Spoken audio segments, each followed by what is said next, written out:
La forme, c'est le fond qui remonte à la surface, nous disait Victor Hugo. Voici une parfaite illustration de cette citation par cet arrêt de la Cour de cassation du 24 septembre 2020. Un preneur à bail commercial souhaitait le renouvellement de son bail et, dans ces conditions, signifie au bailleur sa demande de renouvellement de bail par acte extrajudiciaire, c'est-à-dire par acte d'huissier de justice. L'huissier de justice va signifier cette demande de renouvellement de bail au bailleur qui lui indique immédiatement qu'il refuse le renouvellement et souhaite reprendre son local. L'huissier de justice en informe le preneur, lequel quitte les lieux et restitue les clés du local au bailleur. Il sollicite ensuite, légitimement, le paiement de l'indemnité d'éviction.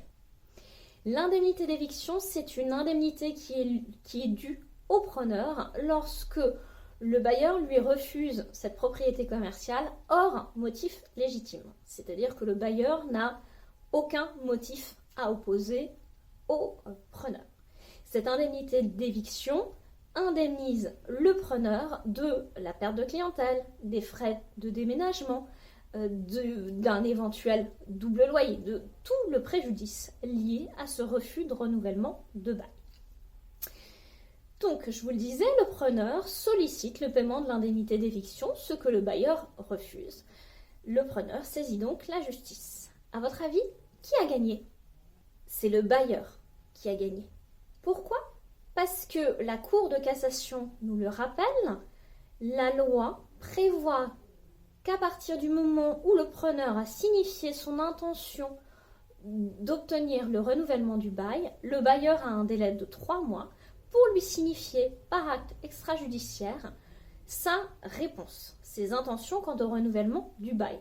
Or, en l'espèce, ce n'est pas la façon dont le bailleur avait procédé. Le bailleur s'était contenté de répondre à l'huissier lors de la signification de la demande de renouvellement qu'il n'entendait pas accorder ce renouvellement.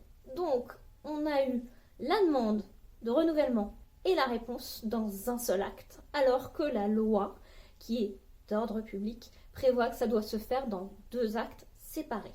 Et voici comment le preneur a été définitivement privé de cette indemnité d'éviction, qui lui aurait permis d'être indemnisé de cette perte de propriété commerciale.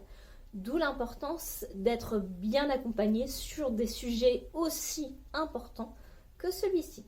Si cette vidéo vous a plu, n'hésitez pas à la commenter, à la liker ou à la partager. Et bien évidemment, pour toute question de droit immobilier, je suis joignable à mon cabinet. Je vous dis à la semaine prochaine sur une toute autre thématique.